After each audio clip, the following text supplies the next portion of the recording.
राना साहब, एक बड़ा अहम सवाल है। पहले तो सबसे आर्मी चीफ से शुरू करते हैं, क्योंकि इस वक्त पाकिस्तान के वो एक स्ट्रॉन्ग मैन के तौर पर इंटरनेशनल फोरम के ऊपर जहां प्राइम मिनिस्टर होते हैं उनसे ज़्यादा वक्त आर्मी चीफ की होती है। आर्मी चीफ के लिए जो नोटिफिकेशन किया गया था वो नवंबर 2025 को पूरा हो जाएगा। उसके बाद क्या पोजीशन होगी? दोबारा नया नोटिफिकेशन करेंगे, क्या होगा? नहीं, इसमें जो नोटिफिकेशन होता है वो कोई उसमें कोई जो है वो डेट मुकर्रर नहीं होती।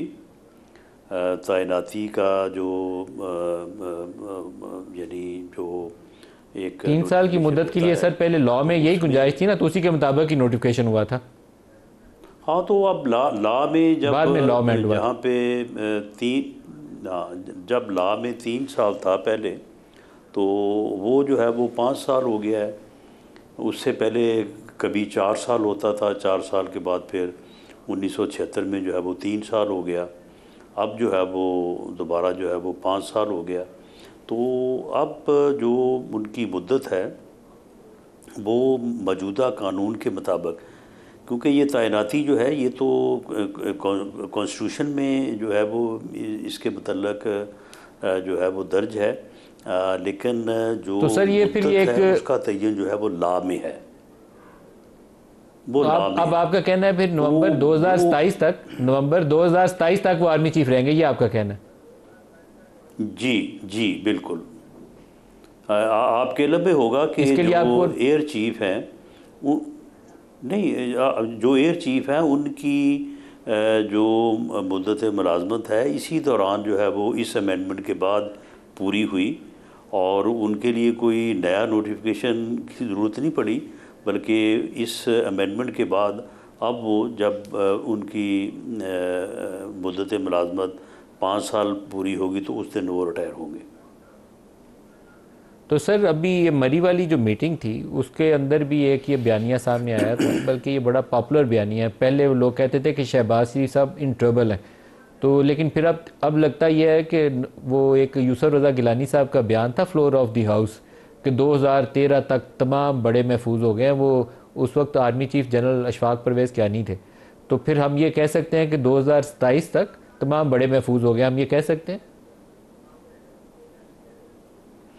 नहीं, देखें, इसमें बड़े या छोटे के महफूज होने का मामला नहीं है। एक एक्ट ऑफ पार्लियामेंट के तहत जो है वो एक अमेंडमेंट हुई है, और वो अमेंडमेंट जो है वो इन ऑपरेशन है, और उसके मुताबिक उनकी मुद्दत मुलाजमत जो है वो अब नवंबर 2027 में जो है वो पूरी होगी। और अगर कोई एक्सटेंशन नहीं होती तो वो रिटायर हो जाएंगे। और बाकी जहाँ अगर तक एक्सटेंशन वाली ऑप्शन भी है, मौजूदा आपने कहा अगर एक्सटेंशन नहीं होती तो वो ऑप्शन भी है। जी, कानून में तो मौजूद है ना। इस मुल्क में चार चार एक्सटेंशन जो है वो होती रही हैं, आपके इल्म में ही है। और जो लोग एक्सटेंशन, बाज़ लोग तो एक्सटेंशन खुद ही लेते रहे हैं। तो एक आदमी जो इस वक्त फील्ड मार्शल है, और वो ऐसा यानी रुतबा है कि जिसे उसे हुकूमत ने दिया है और उसने अर्न किया है, कोई ख़ुद से नहीं बन गया। तो फिर अगर एक्सटेंशन जिस मुल्क में होती रही हैं, तो अगर जो है वो डिज़र्व करते हैं, तो फिर मेरा नहीं ख्याल कि उनसे ज़्यादा कोई और कौन कर सकता है। लेकिन बहरहाल ये तो उस वक्त अरे की बात है और आज उसी तो आपने वक्त कमाल ही की कर दिया राना बात है। साहब। इसका मतलब है कि नवंबर 2027 तो और है ही, तो लेकिन अब उनकी रिटायरमेंट एज भी लॉ के अंदर नहीं है। तो फिर 5 साल अगर और करें तो फिर तो ये नवंबर 2032 चली जाएगी। तो वो तो फिर 10 साल की तो मुद्दत ये होगी। तो तो ये आप आपका क्या बनेगा साथ? तो ये तो नहीं, तो ये आपके इल्म में है ना कि वो जो एज लिमिट थी वो भी एक्ट ऑफ पार्लियामेंट के तहत जो है वो हदफ हो गई है, उसको भी वो भी अमेंड हो गई हाँ, है। अब तो तो बिल्कुल सही। बाकी जहाँ तक अब आपके हुकूमत का लफ्ज़ों तल्लक में है, तो वो हुकूमत मोस्ट का डिजर्व तो करते हैं कि आपके इल्म उनको में है एक्सटेंशन भी दी जाए जी। कि जो हुकूमत है, हुकूमत का जहाँ तक तल्लक है, तो हुकूमत का तो आपको पता ही है कि कौमी असम्बली का जो दौरानिया है वही हुकूमत का दौरानिया होता है। और जो मौजूदा असम्बली है उसका जो दौरानिया है वो ग़ालिबन मार्च मार्च की कोई डेट है जो जिस दिन जो है वो अपनी मुद्दत जो है वो पूरी करेगी 2029 में। तो सर इसका मतलब है फिर आपकी भी हुकूमत अब बच जाएगी 2029 तक, आप पूरी उम्मीद रहें। अगर आर्मी चीफ रहेंगे नवंबर 2032 तक, तो आप भी रहेंगे 2029 तक, मतलब ये तो फिर बनेगा ना जी। नहीं, ये तो आप खामखाई जो है ना वो चीज़ों को एक दूसरे के साथ जो है वो आप जोड़ रहे हैं। इस इन चीज़ों का जो है वो असम्बली की मुद्दत का आइन में दर्ज है। जहाँ तक मुलाजमत के अरसे का तयन है वो लॉ में दर्ज है। तो इसमें मेरा नहीं ख्याल कि इन चीज़ों का एक दूसरे के साथ कोई कनेक्शन है।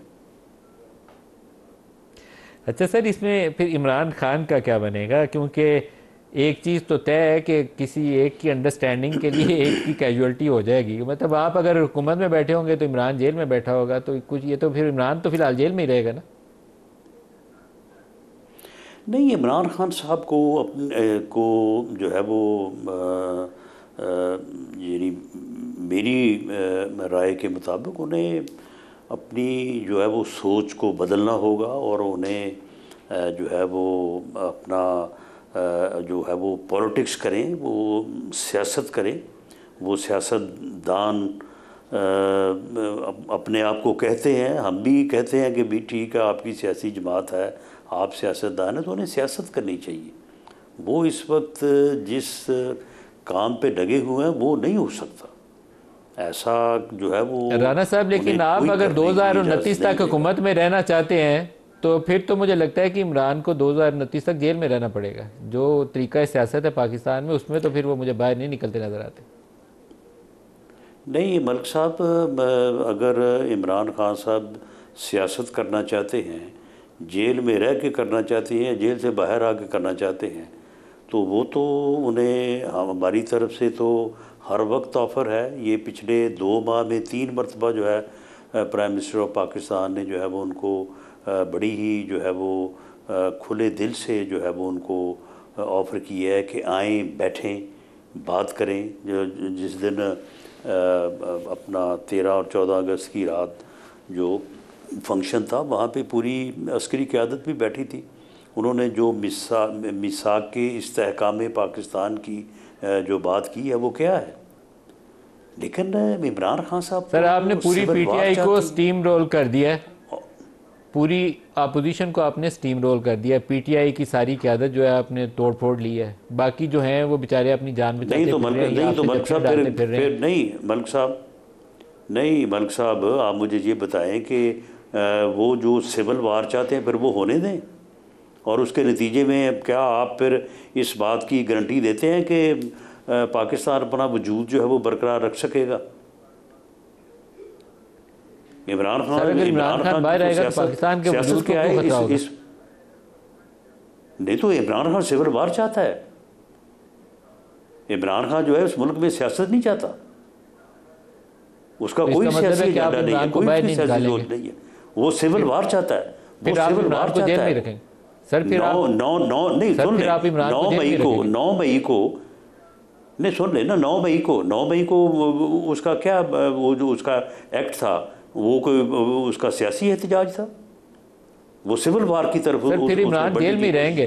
राना साहब फिर तो मेरा सवाल आपसे दोबारा यही है कि फिर इमरान जेल में रहेंगे 2029 अब भी जो है वो उसका वो इसी बात के ऊपर जो है वो यानी जो है वो कोशिश में है कि वो सिविल नाफरमानी, सिविल वार चाहता है, जो कि इस मुल्क के लिए जो है वो बहुत ज़्यादा नुकसानदेह हो सकती है जो हालात हैं हमारे। सर फिर आप उसे जेल से नहीं इमरान को बाहर निकालते? नहीं तो आप मुझे ये बताएं कि ये जेल में वो खुद रह रहा है कि उसे को रख रहा है? आपने रखा? अगर एक आदमी जो है नहीं सुन लेना, नहीं रखा तो अदालतों से उसे सज़ा हुई है। 9 मई हमने किया है, और वो जो अपना है वो 190 मिलियन पाउंड्स वाला केस वो को हमने किया है। वो सारी प्रॉपर्टी हमारे नाम लगी है। सर आप राना साहब आप कह नहीं रहे, लेकिन आप मेरी बात की तस्दीक करते जा रहे हैं कि आप इमरान को बाहर नहीं निकालेंगे। आप कह नहीं रहे, लेकिन आप उसकी तस्दीक कर रहे हैं कि वो जेल में ही रहेगा। एक चीज़ मुझे बता दें, जब मरी में इजलास हो रहा था, नवाज शरीफ, मरीम नवाज, आप ये बैठ के क्या इन चीज़ों के ऊपर सारे मुतफिक थे कि आर्मी चीफ जो है वो कंटिन्यू करेंगे और इमरान जेल में ही रहेगा, फिर हम लोग 2029 तक हुकूमत में ही रहेंगे? नहीं, आर्मी चीफ का कंटिन्यू करना जो है ना, वो तो डिस्कशन की बात ही नहीं है। जब by the act of parliament जो है वो लॉ अमेंड हो गया और जो अरसाए तैनाती जो है या जो टेन्योर है वो 3 से 5 हो गया, तो उसके ऊपर फिर कौन सी डिस्कशन होनी है या उसके ऊपर किसने क्या फैसला करना है? That is act of parliament. बड़े मियाँ साहब खुश हैं? वो तो हो चुका है ना। बड़े मियाँ साहब खुश हैं इस पे? नवाज शरीफ साहब खुश हैं इस पे? नहीं, किस बात पे? किस बात पे? सर आर्मी चीफ तो आपका क्या ख्याल है 2027 तक तो हो गए? नहीं देखें, यानी अगर